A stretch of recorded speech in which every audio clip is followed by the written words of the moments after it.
జిల్లాలో వెనుకబడిన తరగతుల వర్గాలకు స్వయం ఉపాధి యూనిట్లు మంజూరుకు బ్యాంకులు కృషి చేయాలని జిల్లా కలెక్టర్ షాన్ మోహన్ కోరారు. జిల్లా వెనుకబడిన తరగతుల సేవా సంస్థ ద్వారా బీసీ, ఈడబ్ల్యూఎస్, కాపు కార్పొరేషన్ల కింద రుణాలు మంజూరుపై శుక్రవారం కలెక్టరేట్లో జిల్లా collector Shan Mohan BC corporation, Zilla Parishad, bank ప్రతినిధులతో సమావేశం నిర్వహించారు.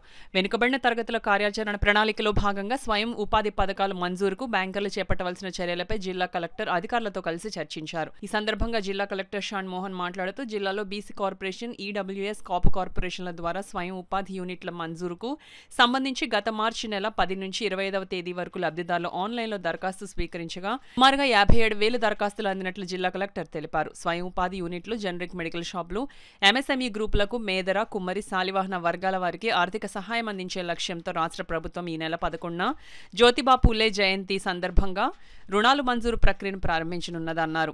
ఈ నేపథ్యంలో రాష్ట్ర ప్రభుత్వం జిల్లాకు నిర్దేశించిన లక్ష్యానికి అనుగుణంగా వివిధ మండలాల ఎంపీడీఓ, మున్సిపాలిటీల కమిషనర్ల లాగిన్ల నుంచి బ్యాంకర్లకు అందిన దరఖాస్తులను క్షుణ్ణంగా పరిశీలించి రుణాలు మంజూరు చేసేందుకు అవసరమైన చర్యలు చేపట్టాలన్నారు. అందిన దరఖాస్తులో 25% దరఖాస్తులకు ఈ నెల 11న రుణాలు మంజూరు చేసే విధంగా బ్యాంకులు కృషి చేయాలని జిల్లా కలెక్టర్ షాన్ మోహన్ తెలిపారు. సమావేశంలో DRO J Venkatrao, BC corporation EDA Srinivasarao, ZP CEO Lakshmanarao, DCCB CEO RV Narasimharao, LDM CHSB Prasad, వివిధ బ్యాంకుల ప్రతినిధులు తదితరులు పాల్గొన్నారు.